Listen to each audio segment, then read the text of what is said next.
then you can be able to bring relevant solutions to the challenges, and things begin to change. The laws, it says, when the priesthood changes, the law also changes. Sometimes it's not the physical law that needs to change. Sometimes it's the unwritten law. If Bishop Kiangi here does not like to see that, and everywhere he goes, because he says, I don't want to see that, I don't want to see that, everybody around before he comes to say, haraka haraka, tupanguze, kabla ada, and then people start having a way of life of cleanliness. So you are going to change. Because your priesthood, it will change. The leader.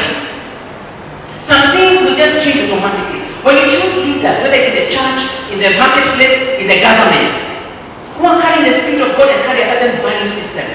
To say that we are dealing here with corruption, we said we do not have corrupt leaders. And if someone there who cannot tolerate, guess what? Everything changes. Look at Rwanda.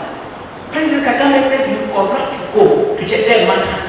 That country, even when you try to trick them to imply corruption, they don't even want to come close. Because the leader carries that spirit.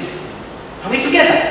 What is the spirit we are carrying, first of all? Because that's what our sheep will look like. That is how our sheep will look like. Tonight the hapa. You go to the government, hapa. Here we are past the servants of God. What are the ideals you carry? Are you the one who says Kenya because your people will say Kenya? Are you the one who propagates peace because they will propagate peace? You know they're saying we want peace. It starts from you. You and me.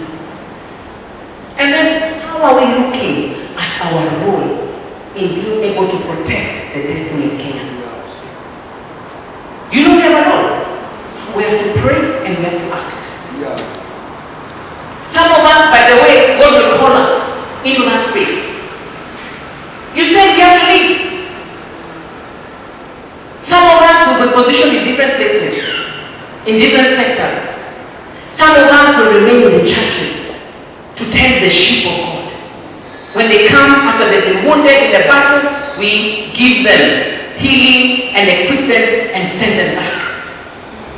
Everyone has a role to play. But we must be careful to be conscious to understand the season and the time that we are in. And the responsibility that you have. So if you see your community is corrupt, first ask yourself. Look at yourself, because the leaders are a reflection of us. We only have to change. The priesthood changes and the law changes. If I say no to corruption, everyone around me will say no to corruption. If I leave them. And if all of us in this room say no to something, that is it. Yes. Let me tell you guys something. That priesthood is a very important role. We are custodians of God's agenda. We are custodians of the future generation. We are the gatekeepers to protect what tomorrow the people who have not been born will find. Do you know that? It is so important to check. People say church should not be involved in politics. I say politics is policies. Policies and laws. If you're not involved in it, you let the enemy take it. I never liked politics at all. But the last 15 years, I have been influencing. When I advise governments, I influence the law. Because I realized God wants me to be a gatekeeper. One day I was in a room where they were debating how they were going to pass abortion. You understand me? And there were only 3 in that room that were saying no. The room was full, over 100 people. Then I asked myself, okay, God, you have few people in these rooms? Because if I was not in this room, there would have been 2. And maybe if they didn't come, it would have passed. Are we together? So the agenda of the enemy, he wants to bring it. And we are there to say no. Because that's why we've been called. And to say no. Life begins in the womb. The minute conception happens, they're saying no, life begins when it's born. No. Because we're carrying the mind of God. Are we together? Yeah. So we must not just pray but act. And be where God has positioned you to be a voice. Because otherwise if they're not there, generations that are going to be born will not find anything. They may find laws. South African law has just passed a law right now that has said same-sex marriage and any marry, gender, transgender, whatever you want is allowed. Tell me, what is the posterity of that nation? You get me? Where was the voice of the church? And I know the church is praying in South Africa on account of them. But can you change the strategy maybe? Can you know where it's being cooked before it is brought? Because a lot of the times we're not where it's being cooked. Wherever it has passed, we say cancel. But when we're coming, it has already come. So we need to start being strategic. Nani tunatuma wapi? Wapi? Wapi? While we're praying, kuna voices that can say no, no, yes, push, put this, and bring policies that will develop the people, that will bring fairness, that will bring opportunity, that will bring jobs. Are we together? Like a kind of education that has changed. Let me tell you, what is the time and season we are in? We're in the time and season where we are moving into production. Production. People have to be productive. What is our education system? The old one that we inherited is to produce workers. People who don't think. We reward them for producing what we tell them to do and give them the highest marks. So when these people come to the market, they can't work. They can't produce. They can't create. They can't start businesses. Are we together? So if you have the mind of God, God will say, I want you to move into production. This is how we do. Create thinkers, critical thinkers, people who can create, leaders, entrepreneurs, and then things change. You start to see the economy growing. So I know that I was given a few minutes, but I wanted to tell you something.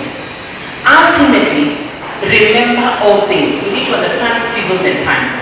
What season and time are we in? In Kenya, in your county, in your world, and in your family. You must understand it. Number two, you must be connected to the Spirit of the living God. You must, so that you can be able to pick what is relevant for what is going on now and the solutions. Number three, when the priesthood changed, the laws changed. What laws do you need changed or brought in? What way of life do you want changed in the government? What do you want to see? Those are the responsibilities. And then let's not forget, number four, everything must shift in the spirit before it shifts in the physical. Don't leave your position. Don't leave your position. Because the enemy does not leave his position. So if it's okay with you, Bishop, I'd love us to pray for 2 minutes. Let's rise and pray. Let us make some declarations on behalf of our county here, your county, Machakos, for God to redeem and to restore it back to its position. That spirit of always moving, and you're given an opportunity and in our Peter. That spirit must end today. It must end today.